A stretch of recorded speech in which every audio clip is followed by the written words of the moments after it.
Hi, I'm Jojo Moyes. And I'm Sophie Kinsella, and I'm here to interview Jojo about her new book, After You. So Jojo, the really exciting news is that you've been writing a new book, a sequel to Me Before You. I have.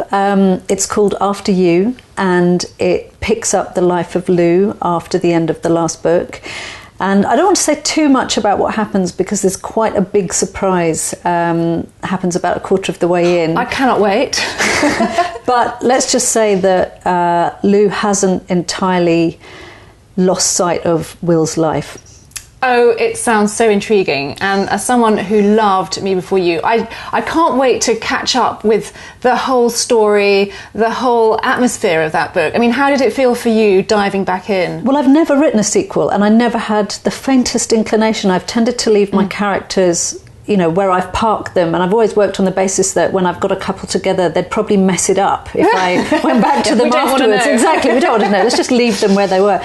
But a couple of things happened with this. One is that there was such a phenomenal response to Me Before You that every day I've been getting tweets and emails and messages on Facebook asking what happened to Lou. I can imagine, yeah. And then also working on the screenplay for the Me Before You film meant that these characters were still in my head. And I was wary, because you're very conscious, as you will know, that if you write a sequel, it's got to be a story that's at least as good as the original.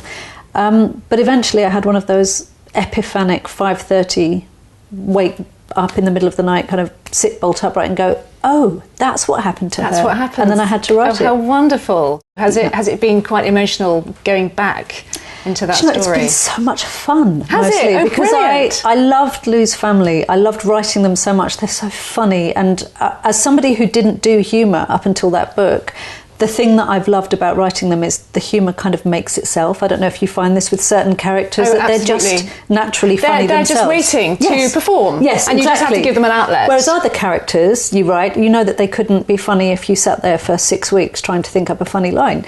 So Lou's father, you know, the playoff between her and her sister, all that stuff has been just a joy to write. And there's a few new characters as well who've been very funny. Lou joins a group of some kind. I can't say too much about it, but the characters in the group, it's really bad form to laugh at your own jokes, but I was laughing when I wrote them. Do you? Yeah. Okay. I mean, I kind of think a scene works for me if I've written it and written it and written it, and finally it makes me laugh out loud. I think, okay, and then works. Do you laugh when you rework the line? Do you laugh every time you come back to it?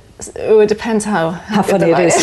You know, I wouldn't say every time, but I think, you know, if a scene works, it makes you chuckle. Yes. Even if you know what's going coming. To happen. Yeah, well, I've had a few of those, and so I'm hoping that there's a couple of sad moments that I'm not going to like. Well, we would expect nothing else. But I've really enjoyed the fun as well. Oh, brilliant. And I mean, was it difficult to know who to catch up with? Did you edit any aspects of the first book out, or did you go in a particular direction? Because I personally find that a challenge. Like, well, who's going to come along for the ride? Who isn't? What's important? So, or was that all in your big idea? No, I was really nervous before I started because I was trying to think, how do you do this so that it doesn't feel confected? But in the event, they were such a small cast of characters originally. They were. Yeah. And the story plotline that evolved meant that it was very natural that I would bring back pretty much everybody from the first book. Oh, wonderful. Pretty much everybody. So it's... yes. So it's been a positive experience. Do you know,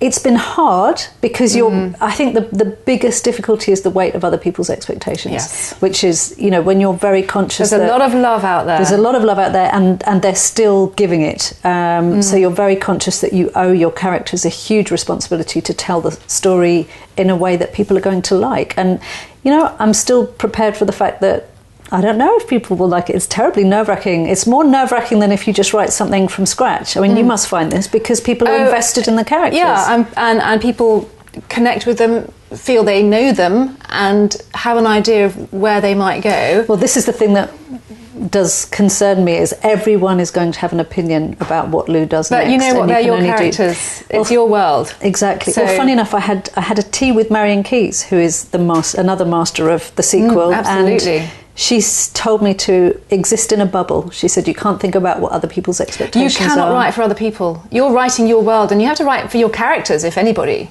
You know, that's who's guiding. Yes.